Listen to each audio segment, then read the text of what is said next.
अब हम अपना अगला पार्ट शुरू करते हैं। अगले पार्ट में हम एक एक एलिमेंट के लिए इंडिविजुअली देखेंगे कि उसका फेट क्या है, किस फॉर्म में एब्जॉर्ब हो रहा है, जो भी इंफॉर्मेशन एनसीईआरटी में दे रखी है। तो सबसे पहला हमारा है nitrogen. Nitrogen is essential element required by plant in greatest amount. ठीक है, एक तो एसेंशियल एलिमेंट की कैटेगरी में आते हैं जितने भी हमारे 17 एलिमेंट्स है, उसमें भी कौन सा एलिमेंट है, मैक्रो न्यूट्रिएंट है। अब ये ग्रेटेस्ट अमाउंट में रिक्वायर्ड है। जो नाइट्रोजन है वो एटमॉस्फेयर से तो प्लांट लेता ही है, बट उसकी जो रिक्वायरमेंट है वो सेटिस्फाई नहीं हो पाती। इस वजह से राइजोबियम को भी एम्प्लॉय कर देते हैं नाइट्रोजन के एब्जॉर्प्शन के लिए। अब इतनी ज्यादा रिक्वायरमेंट है, ठीक है, इसीलिए तो हमने एक्स्ट्रा एजेंट्स को एम्प्लॉय किया एब्जॉर्प्शन के लिए। तो रिक्वायरमेंट इसकी मैक्सिमम है। तो ये एनसीईआरटी में पॉइंट है कि the element required by plant body in maximum amount is nitrogen. उसके बाद आता है हमारा नाइट्रोजन फिक्सेशन। देखो नाइट्रोजन फिक्सेशन को देखते हैं। नाइट्रोजन फिक्सेशन क्या होता है? नाइट्रोजन फिक्सेशन होता है एटमॉस्फेरिक जो नाइट्रोजन थी N2 की फॉर्म में थी, उसको क्या किया मैंने, पकड़ के सॉइल के अंदर डाल दिया। ठीक है, किस फॉर्म में डाला, अमोनिया की फॉर्म में डाल दिया। देखो मेरे पास थी ये सॉइल, ठीक है, एटमॉस्फेरिक नाइट्रोजन थी, इसको मैंने डाला सॉइल के अंदर। अब ए बायोटिक मेथड होता है इसका। सबसे पहला क्या होता है, इलेक्ट्रिकल मेथड, या फिर ए बायोटिक, या फिर नेचुरल मेथड। नेचुरली मेथड होता है एटमॉस्फेयर के अंदर हमारे पास N2 गैस भी है, साथ में H2 गैस भी है। तो जो हेबर प्रोसेस हम लैब्स में करवाते हैं वही प्रोसेस हो जाता है एनवायरनमेंट में, नेचुरल एनवायरनमेंट में। और एनर्जी कौन प्रोवाइड करता है उसके लिए? वैसे हेबर प्रोसेस में एनर्जी की रिक्वायरमेंट तो नहीं होती, बल्कि वो एक्सोथर्मिक प्रोसेस होता है। बट रिएक्शन को इनिशिएट करने के लिए भी कुछ मिनिमल अमाउंट ऑफ एनर्जी चाहिए। वो एनर्जी कौन प्रोवाइड करता है? इलेक्ट्रिकल एनर्जी, जो इलेक्ट्रिसिटी होती है एनवायरनमेंट में वो प्रोवाइड करती है। और जो N2 है उसको NH3 में कन्वर्ट कर देता है। ठीक है, NH3 में।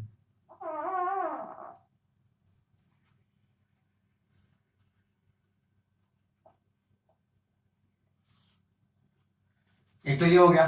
दूसरा मेथड आता है हमारे पास लेबोरेटरी मेथड। लेबोरेटरी मेथड के थ्रू हम N2 को H2 के साथ कंबाइन करके हेबर प्रोसेस के थ्रू NH3 में कन्वर्ट कर सकते हैं। ये भी एक टाइप ऑफ फिक्सेशन है। ये हो गया इंडस्ट्रियल फिक्सेशन। ठीक है, इंडस्ट्रियल फिक्सेशन हो गया। अब उसके बाद आता है बायोटिक मेथड। बायोटिक मेथड मतलब हम लिविंग ऑर्गेनिजम्स को एम्प्लॉय करते हैं to fix atmospheric nitrogen into ammonia inside the soil. ठीक है, इसको हमने पकड़ा, NH3 में कन्वर्ट किया, किसकी हेल्प से?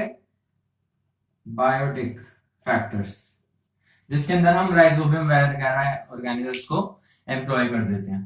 तो ये मेनली 3 टाइप के मेथड्स हैं जिससे हम एटमॉस्फेरिक नाइट्रोजन को अमोनिया के अंदर, ठीक है, फिक्स कर सकते हैं। ये प्रोसेसिंग है एटमॉस्फेरिक नाइट्रोजन के। अब हमने NH2 को कन्वर्ट कर दिया NH3 में, ठीक है, बट जो NH3 है ये भी गैस ही तो है, ऊपर भी गैस था, ये भी गैस था। तो ये जो गैस है ये, इसके चांसेस होते हैं कि फिक्सेशन के बावजूद ये एनवायरनमेंट में बाहर भाग जाए, या फिर इवेपोरेट हो जाए, ठीक है, या फिर रिलीज हो जाए। तो इसके चांसेस होते हैं कि ये एनवायरनमेंट में फिर से रिलीज हो जाए। तो हम क्या करते हैं, इसको कन्वर्ट कर देते हैं NH4+ आयन में। अभी NH4+ आयन जो है एक्वा स्टेट में सॉइल में पड़ा रहता है, तो इसको हमने ट्रैप कर लिया। ठीक है, जो इसका मतलब यह है कि जो नाइट्रोजन फिक्सेशन है उसके नाइट्रोजन फिक्सेशन का मतलब होता है एटमॉस्फेरिक नाइट्रोजन को पकड़ के सॉइल के अंदर डालना। ठीक है, उसके अंदर हम क्या करते हैं, NH2 को कन्वर्ट कर देते हैं NH4-। वैसे तो अमोनिया में कन्वर्ट करते हैं, बट उसको अमोनियम आयन में कन्वर्ट करना पड़ता है ताकि जो अमोनिया गैस है वो रिलीज ना हो जाए। ये तो हो गया हमारे पास नाइट्रोजन फिक्सेशन। ठीक है, अब जो प्लांट है नाइट्रोजन को इस फॉर्म में एब्जॉर्ब नहीं करता। वो क्या करता है, वो क्या करता है, ऑक्साइड की फॉर्म में एब्जॉर्ब करता है। तो हम क्या करेंगे, इसका ऑक्सीडेशन करते चलेंगे। जब इसके ऑक्सीडेशन किया तो सबसे पहला कंपाउंड बना हमारे पास NO2- नाइट्राइट आयन। फिर इसका फर्दर ऑक्सीडेशन किया तो हमारे पास बना NO3- नाइट्रेट आयन। और ये जो नाइट्रेट आयन है इसको एब्जॉर्ब कर लेता है प्लांट। ठीक है, तो यहाँ पे लिखा हुआ है it is absorb mainly as NO3-। तो जो प्लांट है वो नाइट्रोजन को इस फॉर्म में एब्जॉर्ब करता है। अब जो NH3 था, NH2 को हमने कन्वर्ट किया NH3 में या फिर NH4+ में। इस प्रोसेस को बोला हमने नाइट्रोजन फिक्सेशन। अब ये जो प्रोसेस चल रहा है इसे हम बोलेंगे नाइट्रिफिकेशन। ये प्रोसेस है nitrification, done by nitrifying bacteria such as Nitrosomonas, Nitrobacter, Nitrococcus. ठीक है, ये हो गया नाइट्रिफिकेशन। तो नाइट्रिफिकेशन के जो बैक्टीरिया वो अलग है, Nitrosomonas, Nitrobacter, Nitrococcus. Nitrogen fixation का बैक्टीरिया जो कि राइजोबियम है वो अलग है। ठीक है, अब क्या होता है, कई केसेस के अंदर डीनाइट्रिफिकेशन हो जाता है। ठीक है, डीनाइट्रिफिकेशन मतलब नाइट्रिफिकेशन का उल्टा। तो ये जो नाइट्रेट है इसको पहले हम NH3 में कन्वर्ट करते हैं और फिर NH3 एनवायरमेंट में चला जाता है और वापस N2 गैस में कन्वर्ट हो जाता है। तो डीनाइट्रिफिकेशन के अंदर क्या होता है, जो NO3 माइनस है वो N2 में कन्वर्ट हो जाता है। किसके अंदर, डीनाइट्रिफिकेशन के अंदर। तो नाम से पता चल रहा है, पहले हुआ नाइट्रोजन फिक्सेशन। ठीक है, फिक्स किस फॉर्म में किया, अमोनिया की फॉर्म में या फिर अमोनियम आयन की फॉर्म में। फिर उसके बाद अमोनियम आयन को हमने नाइट्राइट फिर नाइट्रेट में कन्वर्ट किया। तो ये प्रोसेस हो गया नाइट्रिफिकेशन की। आगे बात समझ में। उसके बाद डीनाइट्रिफिकेशन का मतलब नाइट्रिफिकेशन का उल्टा। नाइट्रिफिकेशन को रिवर्स कर दो तो कायदे से तो NH3 बनना चाहिए था, बट NH3 क्या होता है, इवॉल्व हो जाता है। ठीक है, एस्केप कर जाता है एनवायरमेंट में और वापस N2 में कन्वर्ट कर देता है। हमने क्या किया, NO3 माइनस को जब N2 में वापस कन्वर्ट करते हैं तो उस प्रोसेस को बोलते हैं डीनाइट्रिफिकेशन। तो ये चलती है हमारी नाइट्रोजन साइकिल इस तरह से। तो ये जो सेकंड पॉइंटर था कि nitrogen is absorbed mainly as NO3 minus, though some are also taken as NO2 minus और NH3। तो इस पॉइंटर को एक्सप्लेन करने के लिए मैंने ये कहा कि जो प्लांट है वो अपटेक करते हैं इस फॉर्म में। ठीक है, मेजॉरिटी, बट कुछ इस फॉर्म में आप भी अब्सॉर्ब कर सकते हैं। ठीक है ना, बट मेनली प्लांट इस फॉर्म में अब्सॉर्ब करता है। उसके बाद आता है हमारा next point, nitrogen is required by all plant parts. ठीक है, particularly the meristematic and metabolically active cells. अब एक चीज याद रखो, जो मोबाइल एलिमेंट्स थे, ठीक है, जो मूवेबल एलिमेंट्स है उसके अंदर सबसे पहला एलिमेंट था नाइट्रोजन। ठीक है, NSPKMg, NSPK मजे। तो नाइट्रोजन सबसे पहले आ रहा था। तो जो नाइट्रोजन है वो मोबाइल एलिमेंट्स में आता है। क्यों मोबाइल है, इसका मतलब ये है कि वो ओल्डर पार्ट से यंगर पार्ट में आ रहा है। ठीक है, क्योंकि यंगर पार्ट को ज्यादा रिक्वायरमेंट है उसकी। ये चीज यहाँ पे लिख रखी है मैंने कि जो यंगर पार्ट है, मेरिस्टेमेटिक पार्ट है, जो एक्टिवली डिवाइडिंग पार्ट है, जहां पे यंग सेल्स का कंटिन्यूस फॉर्मेशन हो रहा है और वो मेटाबॉलिकली एक्टिव भी है, वहां पर नाइट्रोजन की रिक्वायरमेंट वो सबसे ज्यादा होती है। ठीक है, नेक्स्ट पॉइंट है हमारा, nitrogen is one of the major constituent of proteins. Proteins का कैसे है, देखो प्रोटीन किस चीज के बने होते हैं, अमीनो एसिड के बने होते हैं। अमीनो एसिड, अमीनो नाम में अमीनो है, अमीनो मतलब अमाइन, NH3, नाइट्रोजन उसमें आ गया। तो प्रोटीन के अंदर नाइट्रोजन आ गया। न्यूक्लिक एसिड के अंदर भी नाइट्रोजन है, नाइट्रोजन बेसिस की फॉर्म में, प्यूरिन्स और पायरिमिडीन्स की फॉर्म में। उसके बाद आता है विटामिन और हॉर्मोन्स। ये बस एनसीईआरटी में दे रखे तो मैंने लिख डाला। वैसे जो हमको याद रखना है वो याद रखने की प्रोटीन्स और न्यूक्लिक एसिड के अंदर नाइट्रोजन मेनली प्रेजेंट होता है। तो ये थी हमारी नाइट्रोजन साइकिल। ठीक है, उसके बाद हम आते हैं फॉस्फोरस की तरफ। फॉस्फोरस के बारे में एनसीईआरटी ने क्या कह रखा है कि phosphorus is absorbed by plants from soil in the form of phosphate ion. अब देखो, जो फॉस्फोरस का मोस्ट कॉमन जो एसिड है वो होता है H3PO4। ठीक है, H3PO4 है। ठीक है, तो H3PO4 की फॉर्म में वो एब्जॉर्ब नहीं हो सकता। देखो जितने भी ये एलिमेंट्स हैं जो हम पढ़ेंगे वो मोस्टली आयनिक फॉर्म में एब्जॉर्ब होते हैं। ठीक है, तो ये इनऑर्गेनिक सॉल्ट्स की फॉर्म में एब्जॉर्ब कर लेते हैं। उसके बाद जो हमारा कार्बन है, हाइड्रोजन है, ऑक्सीजन है, ठीक है, ये ऑर्गेनिक कंपाउंड्स की कॉन्स्टिट्यूएंट्स होते हैं और ये जो एब्जॉर्ब होते हैं ये CO2 और वाटर की फॉर्म में एब्जॉर्ब होते हैं। CO2 हमें गैस से मिलती है, एटमॉस्फेरिक गैस के एक्सचेंज से, और वाटर हमें रूट से मिलता है। तो अगर वो पूछ ले कि सी कार्बन, हाइड्रोजन, ऑक्सीजन, ये तीन हमको किस फॉर्म में मिलते हैं, CO2 और H2O की फॉर्म में मिलते हैं। बट ये जितने भी बाकी के एलिमेंट्स हैं, नाइट्रोजन हो गया, फॉस्फोरस हो गया, ये हमें आयनिक फॉर्म में एब्जॉर्ब करने पड़ते हैं रूट्स के थ्रू। ठीक है, तो अब फॉस्फेट आयन था। फॉस्फेट वैसे फॉस्फोरस का most common acid phosphoric acid है।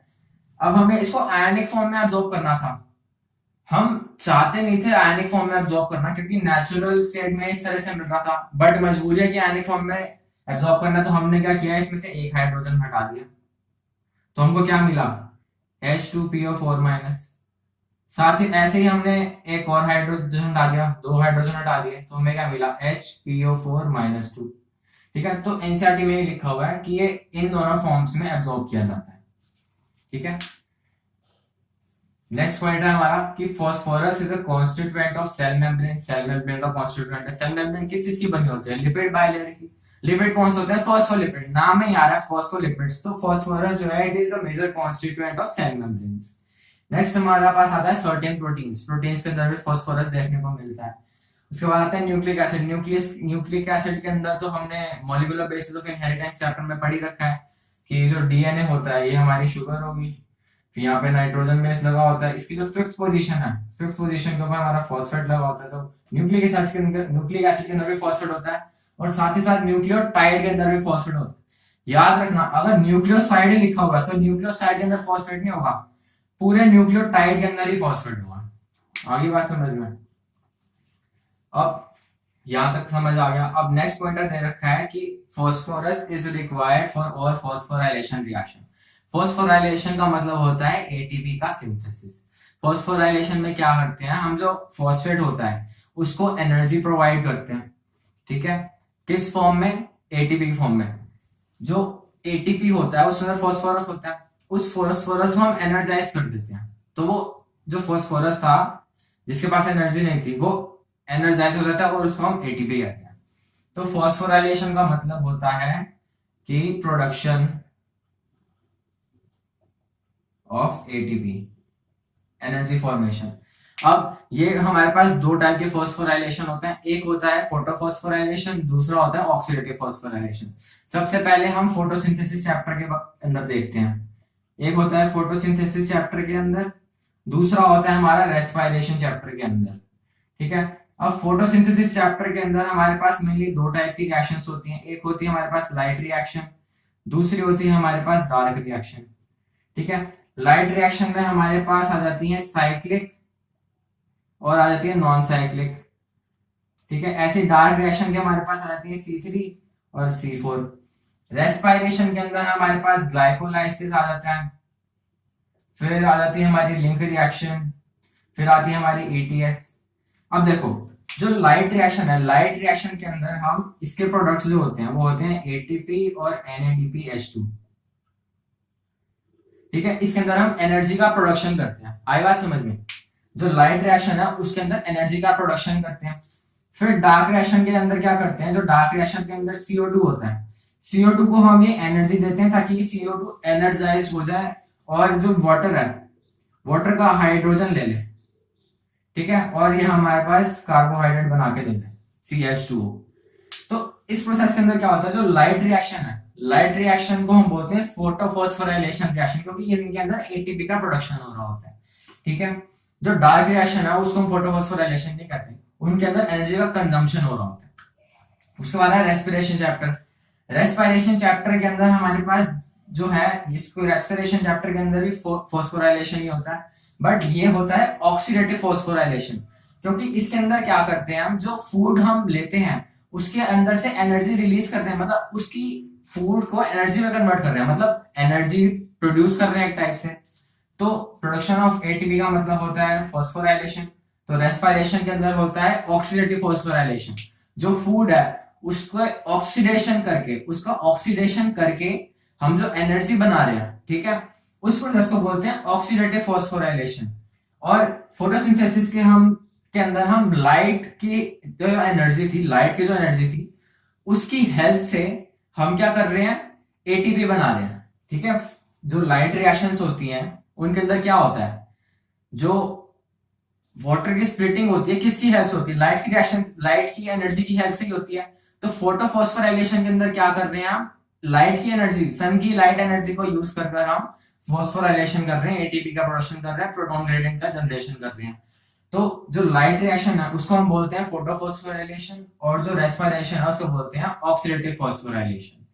ठीक है, और इसके अंदर रेस्पिरेशन के अंदर दो टाइप की हमको ऑक्सीडेटिव फॉस्फोराइलेशन देखने को मिलते हैं, एक तो सबस्ट्रेट लेवल और एक दूसरा जो सबस्ट्रेट लेवल पे नहीं होता, ETS में जाके होता है। ठीक है, तो फॉस्फोराइलेशन दो टाइप के होते हैं जो हमने अभी डिस्कस किए।